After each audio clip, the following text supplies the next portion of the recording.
Jody, Tyler. we have our first sponsor. We do.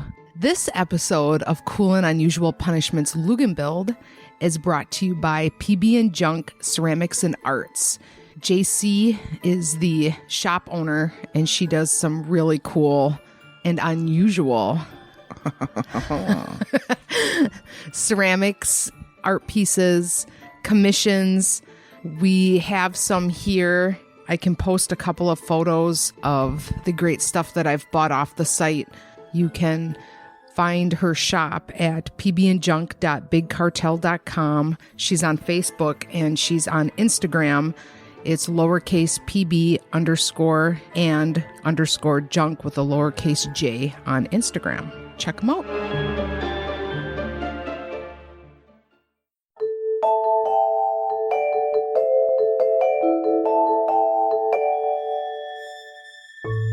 You're listening to Cool and Unusual Punishment. This is episode 9 of Luginbilled, our special series on the Music Man of Eau Claire. My name is Tyler Haas, and sitting across the command center is Jody Arnold. How are you? Oh, I'm good. I'm ready. Once more under the breach? Once more. You want to hear a story? Tell me a story. Okay. I have gotten, and you've seen, we've had a lot of people send us inquiries about Joe's titling himself social worker, caseworker, case manager. He's identified himself in this capacity of a social worker, caseworker. Savior of lost sheep. Hero of children. I had a lot of questions on that, and that was on my list of stuff to do, so we're doing it.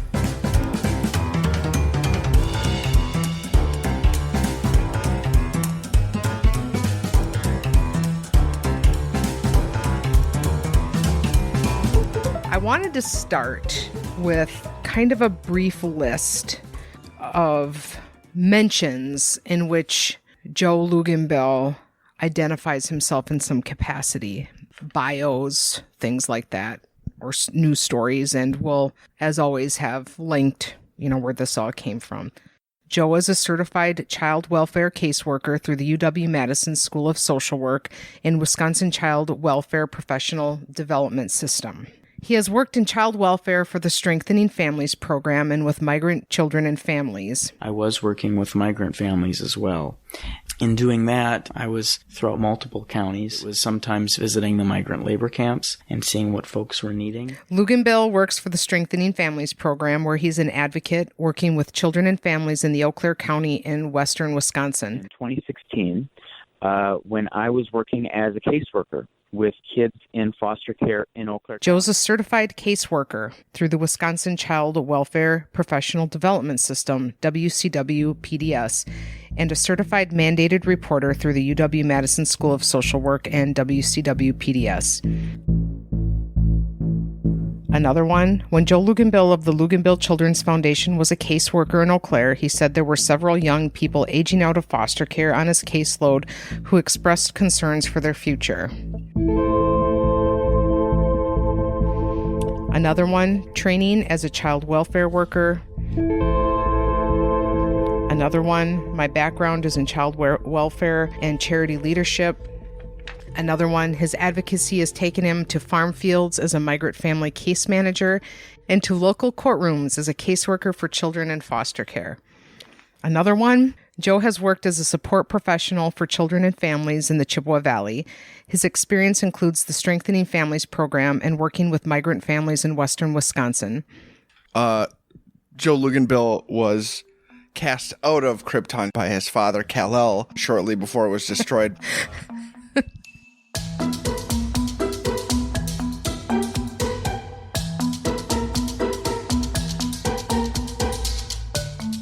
Before we get started with his work, I want to explain quickly what the Strengthening Families program is, because we hear it in almost every one of those mentions, right?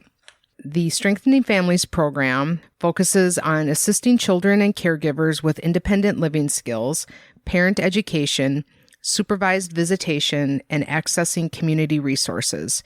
The program offers education to help children focus on money management, job skills, educational planning, legal skills, food, nutritional, and health to help children be successful in living independently. The program also assesses and monitors interactions between children and caregivers when required to assure children have a safe living environment. Okay, there are people who work for that program, including Joe, who did work for this program. They work for a mental health clinic in Eau Claire. This mental health clinic is one of many satellite clinics throughout the state. It is not the main location, but the site in Eau Claire is the one that facilitates the Strengthening Families program for this area. So that's the program that we're dealing with here. I talked to 2 different people who worked for this program. The first person I talked to back on August 25th, we're going to call him Adam. That's his actual first name. I realized I'm not going to say his last name, but that's his actual first name. We're going to call him Adam. Everyone else calls him Adam too, but we will also be calling him Adam. When I talked to Adam, he said that their jobs are inherently hard to describe. Saying I'm a social worker for Eau Claire County or just a social worker in general carries a different weight and is not appropriate for the work that they do. Right. Robin Williams in Dead Poet Society does a lot of the things a social worker would do, but it wouldn't be accurate. Mm-hmm. Right. Did you see that movie? I think so. If that joke landed right, I must have. I was hoping you'd say no, and that would be really... What I wanted to come out of the gate with is that Adam and Mark, who's the other person that I talked to, Mark is not his actual first name, did tell me that when they applied that they have college degrees and that they don't know of anybody else who works in this program that doesn't have that level of education. I did have to do a caseworker certification to be a child welfare worker through the state, and I had to do that through a training program through UW-Madison and child welfare training. That being said, another thing I've been told many times, and while I've talked to professors from UW-Eau Claire who had Joe in classes, that number 1 said he was not a very good student, and number 2 told me that as far as they knew, he dropped out of school. Now, I did try to verify any sort of college degree at Chippewa Valley Technical College and University of Wisconsin-Eau Claire. Oh, and UW Stout, which he has mentioned, and the third-party services that I was using would not verify that for me. So I don't know for sure. Anyway, it's not exactly the most important thing. You can certainly be qualified to do this kind of work with life experience. I just don't want to suggest that somebody isn't worthy of doing this program. Right, and maybe this is speculation to be picked up later, but do you think this is a job that doesn't necessarily require a college degree, although most of the employees have one? Joe didn't, but still got hired, or do you think he lied about it and got hired? Undecided. Okay.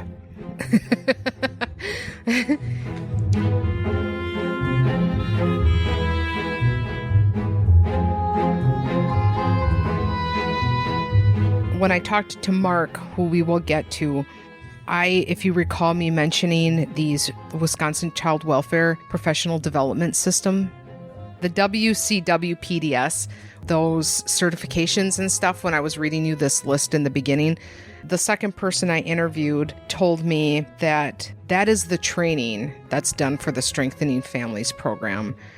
It's standard pre-service training. For this, quote, all you have to do is watch videos and answer questions at the end. It's pretty standard new job stuff. This is training you get when you get hired there, not like a separate, like you need to have this. Yeah, when you get hired there. So that's what that was, okay? He mentions this in a couple of different spots as this education, which number 1 suggests it's something special. It adds a certain weight to it. Did you happen to ask Mark if that's a certification he would use? Like, would he put that on his resume? Oh, I didn't ask him that, but I don't think. His tone of voice suggested an answer. Yeah. So let's rewind back to Adam. I don't want to confuse anybody. I only brought Mark up because I did want to clarify. And not to confuse anybody, one of them's name is real, the other one is not. What's interesting about Adam, he was a coworker of Joe's. Okay. So Joe started in 2016 for the Strengthening Families program. A coworker in this capacity is not exactly the same as an office job because you shared an office space, but a lot of times you were out doing stuff. So it's not like they sat and had lunch together, but they were coworkers of the program. Okay. So on Joe, Adam said this. He looked like a great idea on paper.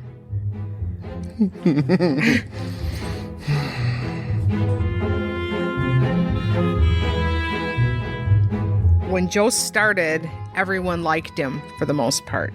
They, quote, treated him like he was the second coming of Christ. Now, Adam always thought that Joe was pretty fake and off. In his estimations, he said that everything seemed pretty calculated and like he was using that job to move up politically. Adam could have done this podcast.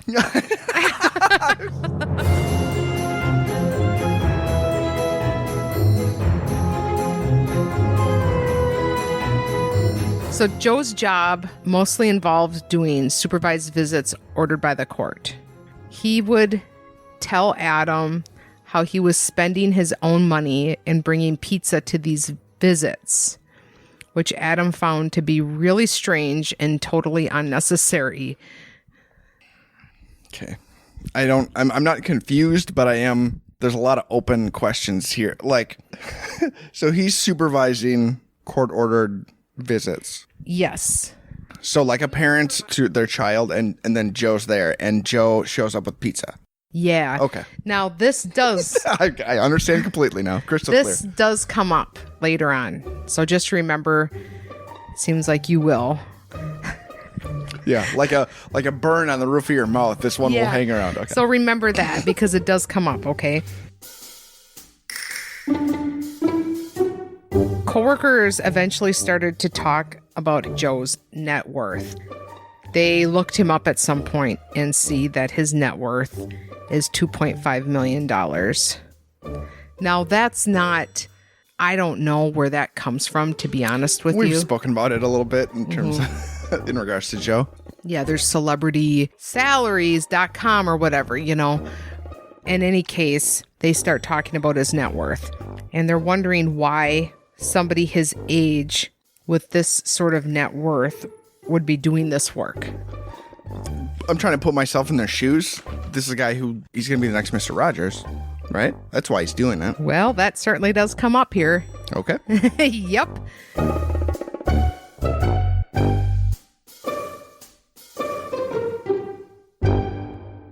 On one hand, you could say it doesn't matter how much money you have, you want to do something good. Or you might think, as Adam thought, he's using this job experience for resume building and political gains. Great, like prescient foresight by this guy, Adam, because everything that's going to come in the years after, like, that hasn't happened yet, and Adam saw it all coming. Well, Joe lasts at this job around a year. He puts in his 2 weeks notice, and during that 2 weeks of time, he shows up for work maybe once or twice. Just the phone ringing from one desk all day. Yeah. He tells Adam that he's leaving his job with the Strengthening Families program because he was getting offered the job to be the next Mr. Rogers. I mean, it's not like I don't think he would like bullshit to somebody for his own reputation's sake. That sounds like he thought it was going to happen, and he's like, dude, I'm going to be the next Mr. Rogers. Let's put a pin in how I want to answer that. I'm going to talk about that on the bonus episode. I think it will make sense to you, my theory on it. Okay. He also told Adam he had to take a few days off to go to the United Nations and accept a nomination for something he'd gotten. He also said he met John Kerry in this capacity.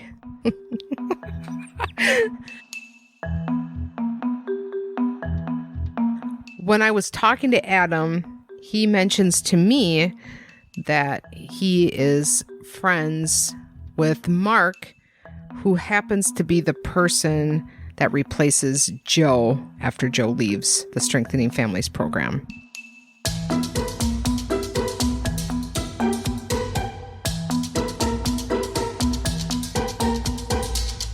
Mark starts with the Strengthening Families program in 2017. Well, here's the interesting thing about Mark. You would think in a job like this, when you take over for somebody, you would be literally taking over for somebody. They would have families that you would then be assuming the role. Because a lot of if you're doing supervised visits, it's probably like doing it on a long-term basis. Yeah. Right. And depending on what the other needs are, you know, you might be connected with a family for over a year and have a case open on them. So what happened in this case is that he didn't take over Joe's caseload, as Joe had closed all of his cases when he left. Mark said it's very unusual to close out all of your cases like that. What are the chances that when you leave, magically everybody you have been in contact with through your job does not require any more help? But there is one family that had been on Joe's caseload, and they reemerge and become part of Mark's caseload because they were a closed case that became reopened? Yes.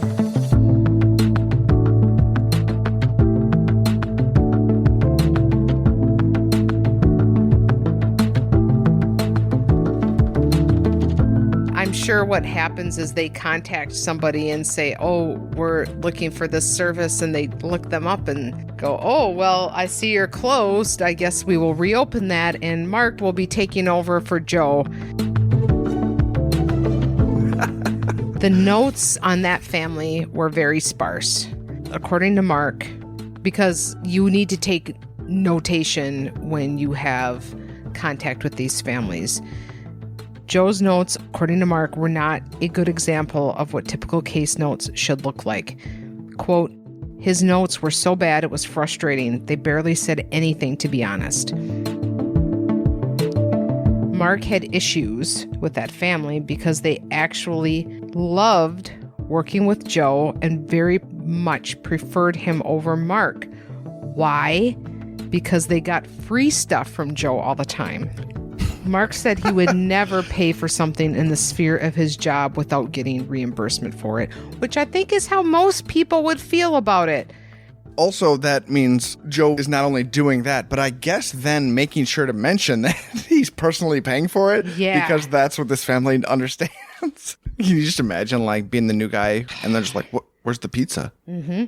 I think it will make sense to you why that happened when we talk about it for the bonus episode. So, like I said, but as far as teaser, as far as Mark is concerned, this family is not happy with what he's which sucks. Yeah. Yeah.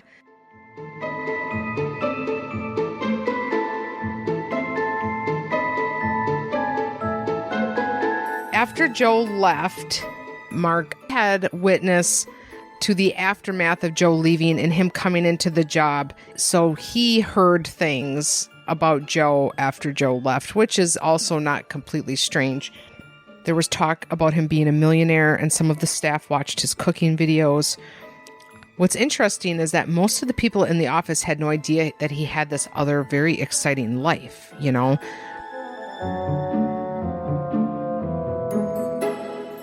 A lot of the people thought he was really great, but there were people who felt like he always had higher ambitions and acted like a politician. So that's just kind of echoing some of the same stuff that Adam said about it.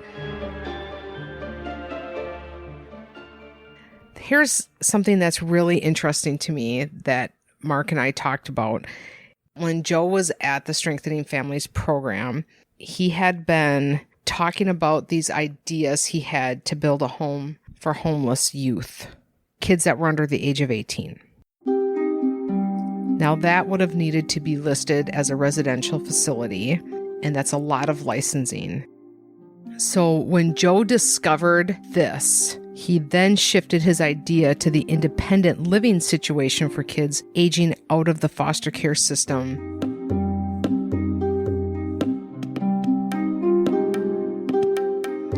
Mark is assuming because that was much less red tape. Because now, can you imagine, think of the Smile House episode, which I believe it's episode 3 and episode 6. He could tell people, Mother Teresa's foundation was giving this money, all of these things, because it was not like a residential care facility. If you are going to become a residential care facility, you can't bluff your way through all of this stuff. You have to actually do the work, have money for it. You have to get all kinds of licensing. You can't have volunteers staffing it overnight. It has to be a very professional, safe, licensed environment.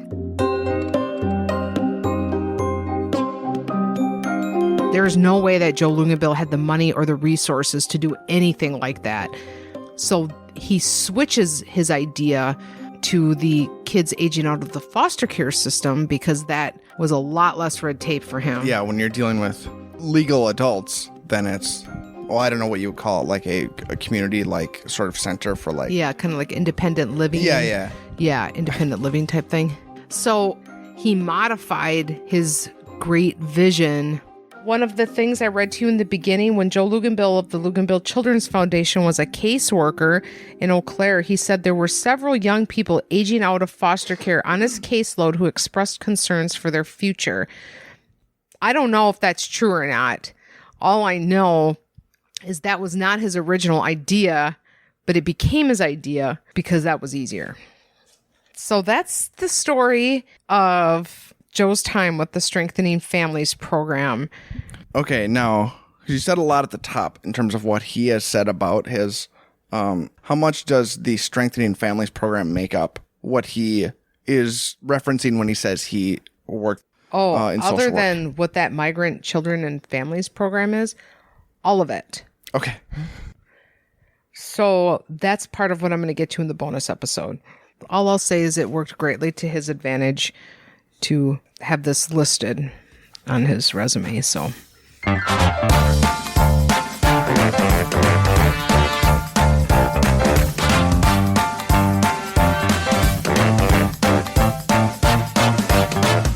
I will tell you that I had this on my docket and a listener reached out to me and got me a connection, and that's why this is a story.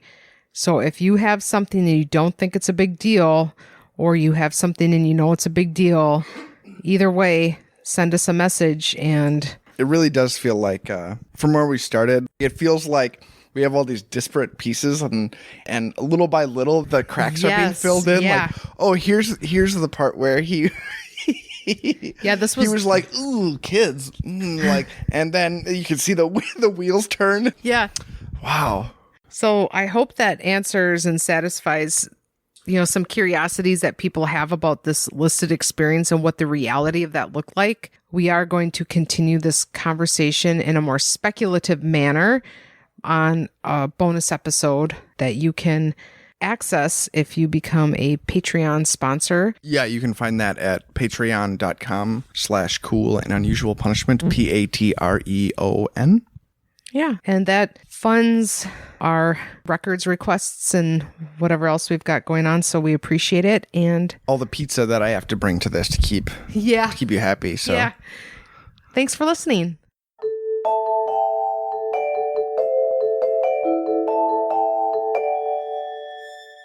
Luginbilled is presented by Cool and Unusual Punishment. Research and interviews by Jody Arnold. This episode was edited and mixed by me, Tyler Haas. Music by Goldie Shine, Sungjae Kim, Rick Dickert, John Wright, Emilio Marone, and AG Music. Special thanks this week to Adam and Mark for speaking with us. Our website, where you can find more episodes, as well as links to the materials we reference, is theworldsgreatestpodcast.com.